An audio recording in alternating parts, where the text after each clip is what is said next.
All right, well, good morning, everyone. And Todd, thank you very much for that. Todd is chair of the Florida Chamber Foundation, and Doug Davidson chaired the foundation before that, so appreciate the importance of transition and appreciate you being my chief heckler right here on the front row. It means a lot to me, Doug. So listen, from the Florida Chamber of Commerce and also the Florida Chamber Foundation, I want to give a heartfelt thanks to everybody for being here. I know a lot of you came from quite a far distance.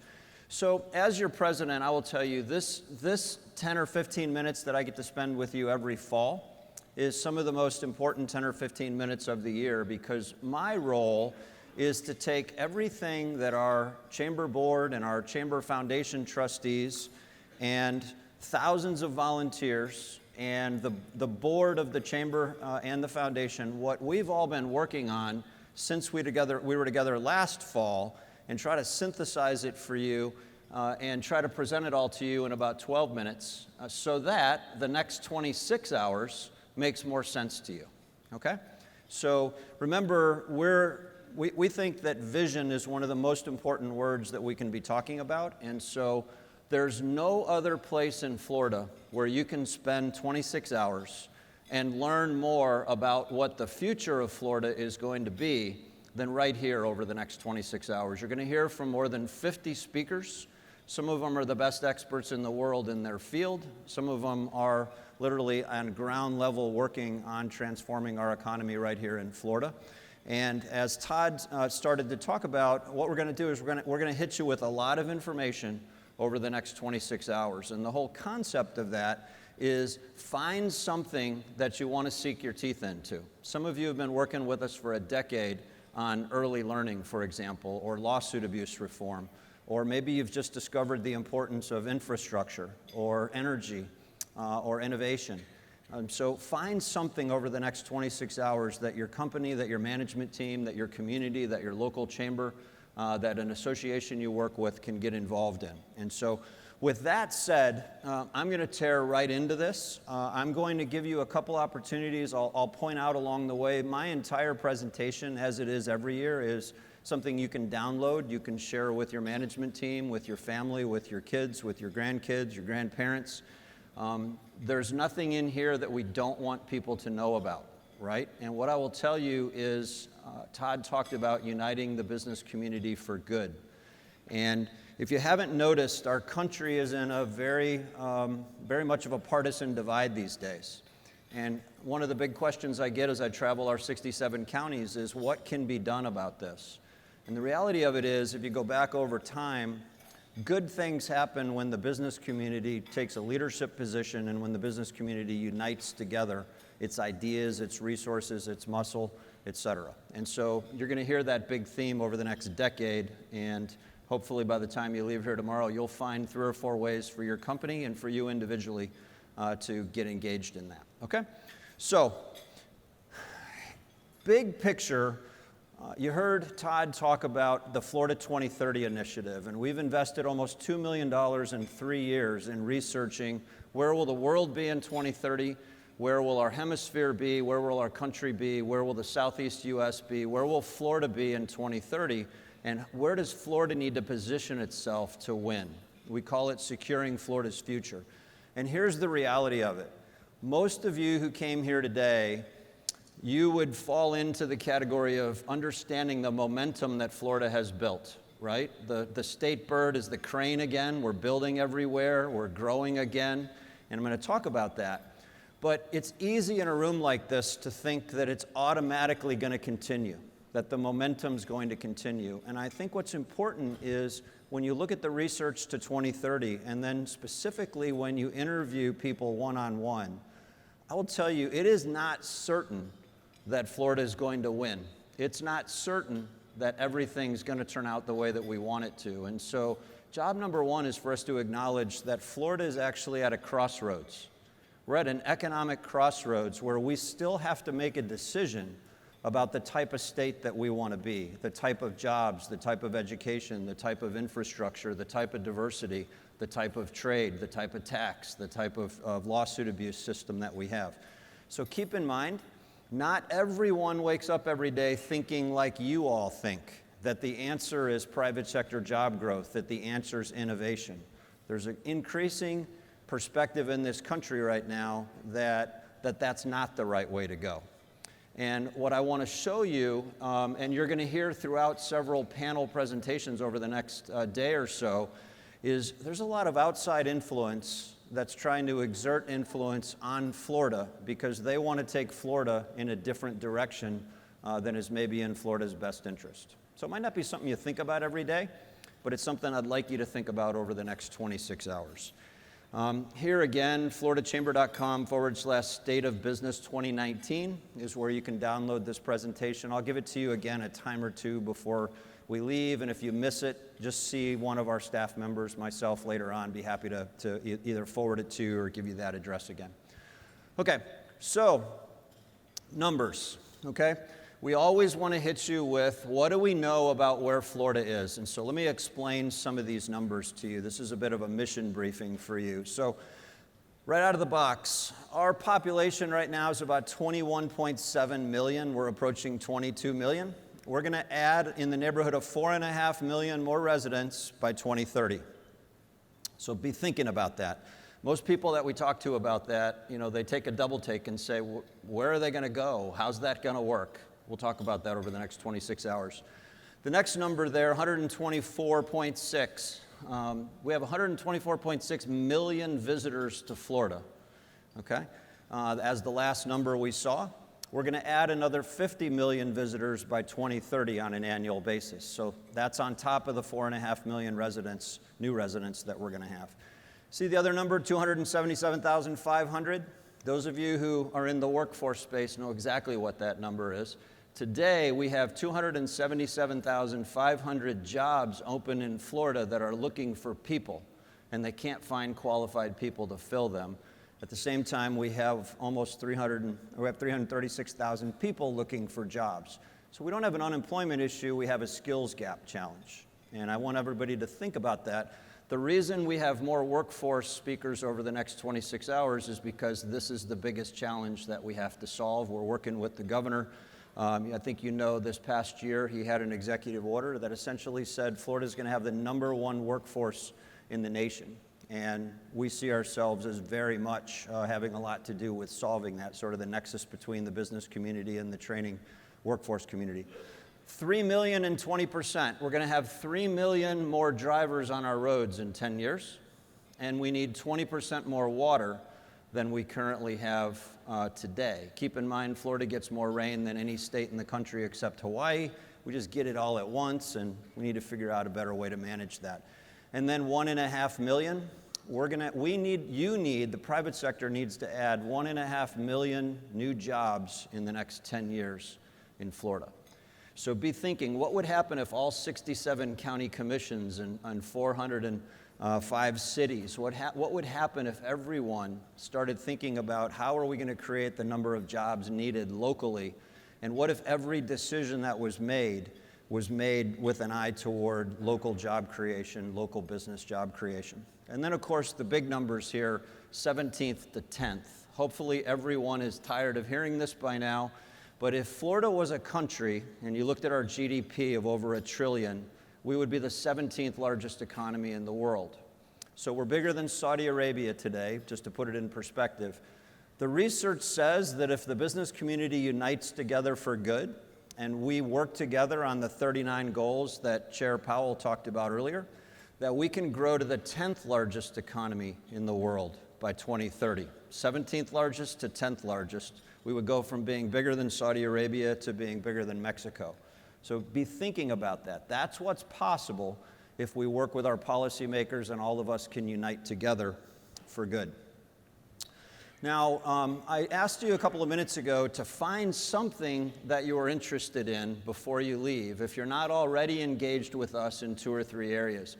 I simply wanted to share with you, we really have 3 different branches of our fighting machine at the Florida Chamber. We have our foundation, which Chair Powell chairs, and our foundation does no lobbying, no political work. They're focused on 2 to 30 years from now, where does Florida need to be, on everything from early learning to volunteerism. So if you're interested in that, then get involved in our foundation. In the middle here, you have the Florida Chamber of Commerce, and we're an advocacy organization. We're pro-business and nonpartisan. If you want to help us advocate in Tallahassee or in Washington, then get involved in the chamber. The third part here on your right is our leadership programs, where we're trying to find people who want to run for office who've signed the front of a paycheck before, instead of people who sue people who sign the front of a paycheck, so to speak. And so if you're interested in running for office, whether it's librarian or some other role in Florida, then work with us. But I can tell you this, if you are interested in research in the future, you might not be interested in politics. If you're interested in politics, you might not be interested in the long term, and that's fine. Our team has a place for everyone to play. 6 pillars, we've been talking about this for a decade, and 6 pillars are what's uniting everybody together. These are the 6 policy areas from workforce to quality of life, where whether we're working with Broward County at the county level or whether working statewide with 100 associations, this is what ties us all together, and this is very much going to be the framework that we use over the next 10 years, so to speak. Okay, now I'm going to walk you through, and I'm going to give you a lot of data in the next few minutes, and then I'm going to introduce you to our chief economist, Dr. Jerry Parrish, in just a few minutes. So I'm going to walk you through some slides, and they have 2 different flavors to them. This slide is a snapshot on the left of the current voter registration in Florida, and it compares it to when we were together a year ago. Look at this, we've had over 675,000 people register to vote since we met last. Think about that for a minute. Think about how fast Florida's changing. So what you have here is you have 13.5 million registered voters in Florida. You have about 250,000 more Democrats than Republicans, but pay attention to that 28%, that 3.7 million. It's the fastest growing sector, and it won't be too many more years before we have Democrats at the top, then NPAs, then Republicans. That's the trend line that we're on. We shared that with you last year. And if you look at the right slide there, since we met last, 40% of all new registrations aren't picking Republican or Democrat. You have slight advantage of Democrats and then Republicans. We track this every month. Those of you who are part of our political program, you get the monthly note that we send out. Keep in mind, politics are changing in Florida, and you're going to hear a presentation in a few minutes from some of my colleagues about how the road to the White House goes through Florida. And keep in mind, our politics are going to really determine where the whole country goes in terms of the White House next. So this is not inconsequential. Okay, so I said 4.5 million more people are going to call Florida home.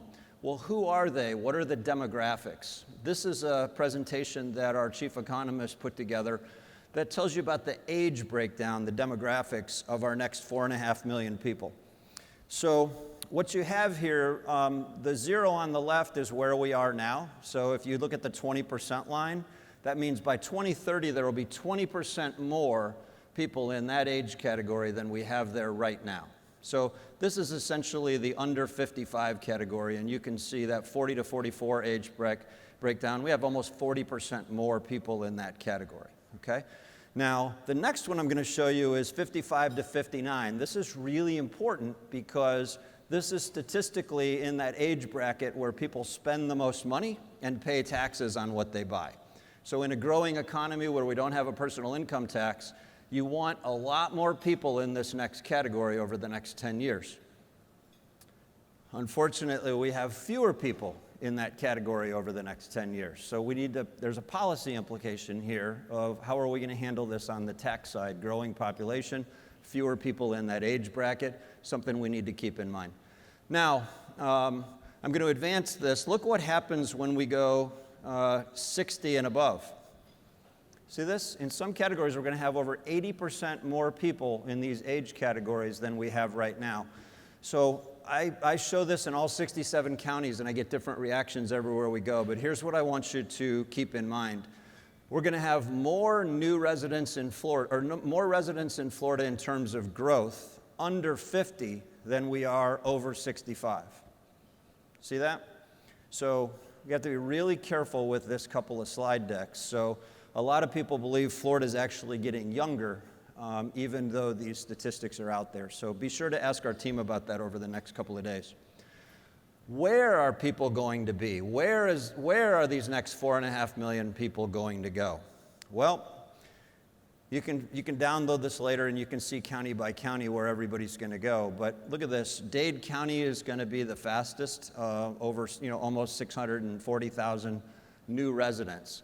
Let me put that in quick perspective for you. If you look at all 67 counties and you look at the smallest 28 counties, Dade County is going to grow by more in 10 years than all 28 counties' current populations combined. Right? So we have to really think about that. You're going to hear a panel on rural economic development and what can we do to help the 29 counties that are trying to grow their GDP. Keep in mind, we're going to be doing this at a time when counties like Dade County, counties like Orange and Hillsborough are going to be growing leaps and bounds. As a matter of fact, I don't know if you can read the fine print on the bottom there, but the top 3 counties are going to add 1/3 of all the new growth. If you look at the top 6 counties, we're going to have about half the growth in population is going to happen. So we know all of this. What kind of policy implications do we need to be making on infrastructure, water issues, ports, airports, transportation, and so forth? Now, you heard us talk about this before. We have about 900 new residents to Florida every single day on a net basis. Here's what I want you to think through. 90%, on any given day, about 90% of our new residents come from somewhere else. Right? So 810 of our 900 come from somewhere else. About half of them are international, and about half of them come from another state. What kind of workforce skills do they bring? How do they vote? Do they bring wealth with them? Right? We now know that we have about $1 million of wealth moving into Florida every hour of every day, and we track that on the Florida Scorecard as well. Polling, I'm not going to go through all of this except to say, last year, about 47% of voters thought we were headed in the right direction. Now it's 56%. In every demographic, every geography and demographic, except Jacksonville and Fort Myers, people think Florida's headed in the right direction, much more so than last year when we stood before you. And in terms of issues, quickly, I will tell you, last year, immigration and jobs were the top 2 issues on the minds of voters. This year, it's education and healthcare. So you're going to hear a lot about that over the next couple of days. Now, just quickly, as I try to round out directly from the floridascorecard.org, what you see here is last year compared to this year, right? Last year, we had 3.7% unemployment rate. Now we're down to 3.2%. We've created about 4,000 more jobs over the last 12 months than we did last year over the previous 12 months, if that makes sense. I already talked to you about the open jobs. You can see we have more open jobs than we had a year ago. We have fewer people looking for jobs than we had a year ago. Industry diversification. You're going to hear our chief economist talk about this in just a few minutes. This is probably the number one thing I'd like you to go back and talk to your team about. Florida gets a bad rap as not having a diversified economy. So we started measuring this years ago, and the reality of it is we have one of the more diversified economies in the country today. Last year when I stood here, we had the 20th most diverse economy. Today, we're at number 16. We're in the top third. Our goal for 2030, anytime you see something in gray, that means what the research says, this is where we need to be by 2030 in order to be that 10th largest economy in the world. Now, talent, education, workforce. Look at this first metric here, early learning. This is kindergarten readiness, so to speak. You're going to hear Representative Vance Lupus talk about this later, about what can Florida do, because we need to be at 100% of our kids being ready for kindergarten by 2030. What can you do to help the children's movement over the next 10 years get there? On third grade reading scores, last year it was 57%. This year, only 58% of our third graders can read at grade level or above. In Florida, the goal needs to be 100. And you're going to hear about that too. On attainment, a lot of people know about the Sail to 60 initiative. This is 25 to 64-year-olds. What can we do in Florida to make sure that people have the job skills that they need? We're only at about 50% right now. We need to be at 60% by 2030. A couple more slides here for you. Innovation and economic development. You can see tourism numbers are up and spending numbers are up. I mentioned that earlier. The big one in the middle here, manufacturing. We've been talking about trade and logistics and exports now. We've done our trade and logistics reports over the years, our international team. We have about 372,000 manufacturing jobs in Florida today.